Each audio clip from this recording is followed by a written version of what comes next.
Hola, ¿qué tal? Te saludo a Pedro Carriles y te doy la bienvenida a mi podcast Palabra en Casa, un espacio para crecer en el conocimiento y la gracia de nuestro Señor Jesucristo. Puedes seguirnos en nuestras redes sociales, Pedro Carriles en Instagram, también en YouTube Pedro Carriles, TikTok Pedro Carriles y Facebook Pedro Carriles. Ahí vas a encontrar materiales de tu interés. Bueno, yendo al punto, hoy vamos a tratar un tema que se repite mucho en redes sociales y en la iglesia y tiene que ver con la adoración. Y hay quien piensa que la música rítmica o acompañada de instrumentos de percusión como tambores, batería, cajón y otros, bueno, pues no puede venir de Dios, no le agrada a Dios. Y yo pregunto, ¿de dónde sale esa idea? Bueno, de algunos textos que he dicho claramente que se interpretan carentes de una exégesis seria. Y uno de ellos es la idolatría del becerro de oro en Éxodo capítulo 32. Mira, esto es un momento altamente dramático en la historia del pueblo de Israel. Y el argumento suele construirse así, de esta manera.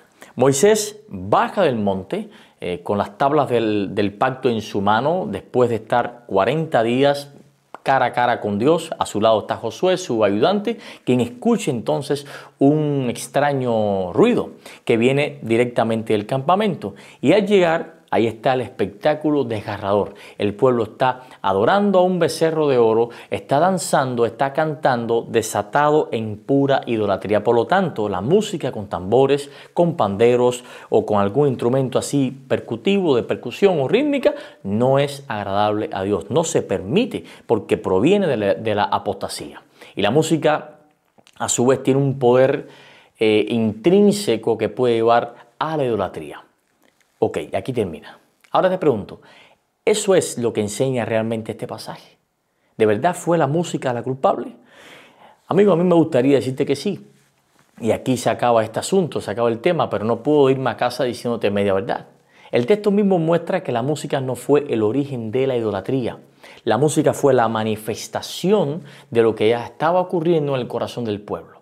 La idolatría empezó mucho antes del canto, mucho antes de la música, cuando comenzó el pueblo a impacientarse por la demora de su líder Moisés. Entonces decidió dejar de darle adoración a Dios para dársela a un ídolo. Vamos a verlo ahí en la Biblia. Vamos a Éxodo capítulo 32, verso 1. Dice, cuando el pueblo vio que Moisés tardaba en descender del monte, se acercaron a Aarón y le dijeron, levántate, haznos un Dios que vaya delante de nosotros, porque a Moisés, que nos sacó de Egipto, no sabemos qué le pasó. Fíjate, fue una decisión del corazón a partir de una crisis de fe. No hubo música en ese momento, no hubo tambores, no hubo instrumentos, no hubo ritmo, solo hubo una idolatría pura, nada más. Además, si lees toda la narrativa completa, verás allí que el texto nunca menciona música, nunca menciona géneros, nunca menciona instrumentos. Y si vamos al mismo capítulo 32, pero el verso 17 en adelante, mira lo que dice. Dice ahí en el 17, al oír el clamor del pueblo que gritaba, Josué dijo a Moisés, alarido de pelea hay en el campamento. Moisés respondió, no son gritos de vencedores ni alaridos de vencedores, es sonido de cantar, oigo yo. Cuando Moisés llegó al campamento y vio el becerro y las danzas, se enardeció de ira, arrojó las tablas de su mano y las quebró al pie del monte. Fíjate, no habla nada más. No habla nada más. Entonces, ¿de dónde sacan algunos que esto es elemento para censurar un instrumento? Para censurar cierto género musical. Sencillo, el problema está en la asociación que hacemos. Porque muchas veces se traduce mentalmente cantos como música fuerte, un ritmo determinado, un instrumento específico. Y es pura asociación mental, pero no es verdad bíblica, porque aquí no dice nada más. El texto no menciona ningún instrumento, ningún ritmo, ningún género musical, ningún volumen específico, ningún patrón litúrgico. El pasaje solo habla de ruido humano asociado a una celebración específica, no de una descripción técnica o teológica de la música. Así que interpretar ese ruido como una condena divina a ciertos estilos musicales o ciertos instrumentos es leer más allá de lo que el texto dice. Así que usa otros textos si los encuentras, pero este no lo uses porque no habla de eso, ¿ok? El problema aquí no fue la música y tampoco los cantos que se oían desde lejos. Decir que el ritmo llevó al pecado, a la apostasía, al pueblo, que los instrumentos llevaron a la idolatría, es quitar responsabilidad al verdadero problema, que fue el corazón humano. Jesús mismo lo dijo, señores, lo dejó tan claro. Porque del corazón, dice Jesús, salen los malos pensamientos, los homicidios, el adulterio, fornicaciones, robos, falsos testimonios, blasfemias. Búscalo en Mateo capítulo 15. O sea, el pecado no nace del exterior hacia adentro, sino del interior hacia afuera.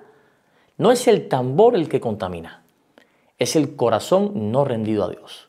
Y es claro que aquí el centro del pasaje no es el sonido, no es el instrumento, sino la sustitución de Dios por un ídolo.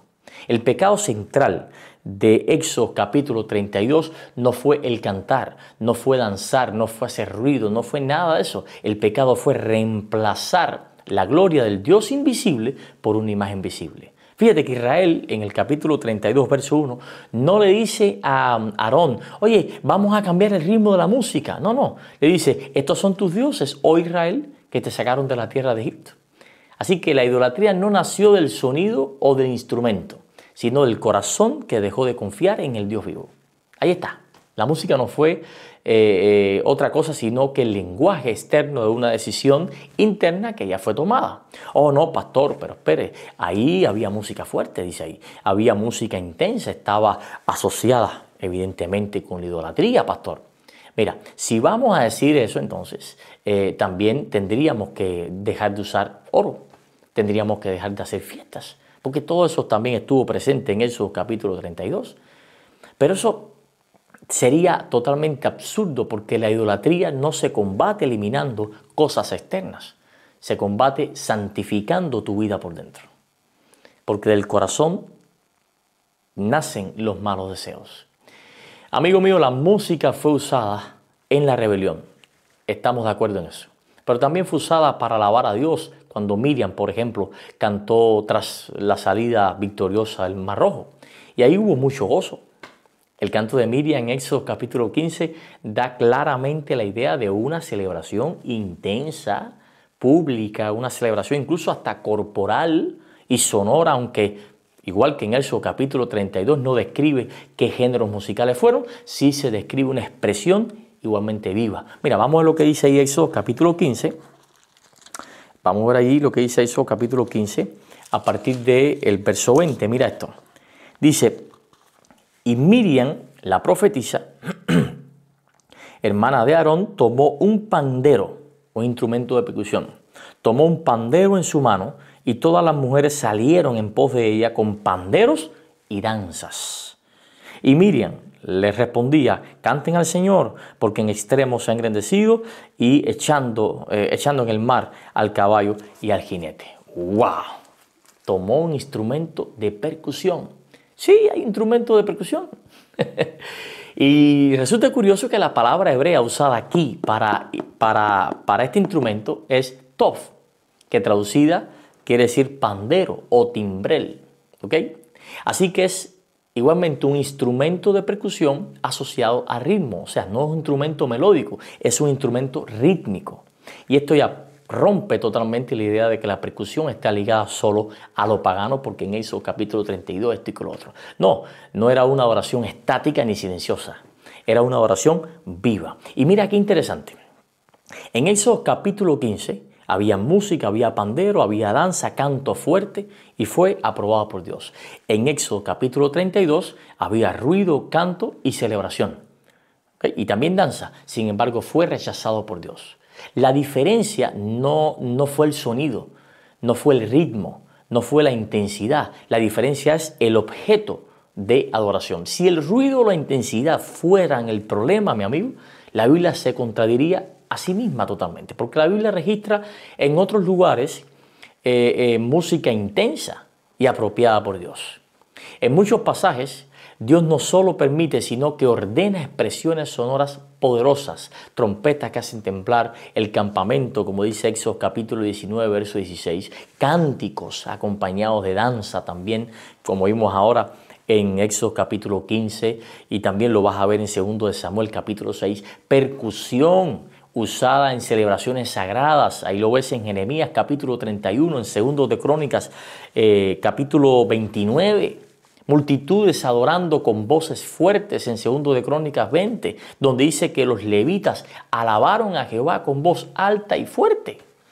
El mismo Dios que se manifestó en el silencio, también se manifestó en el trueno. El problema nunca fue el volumen, sino a quién se adoraba.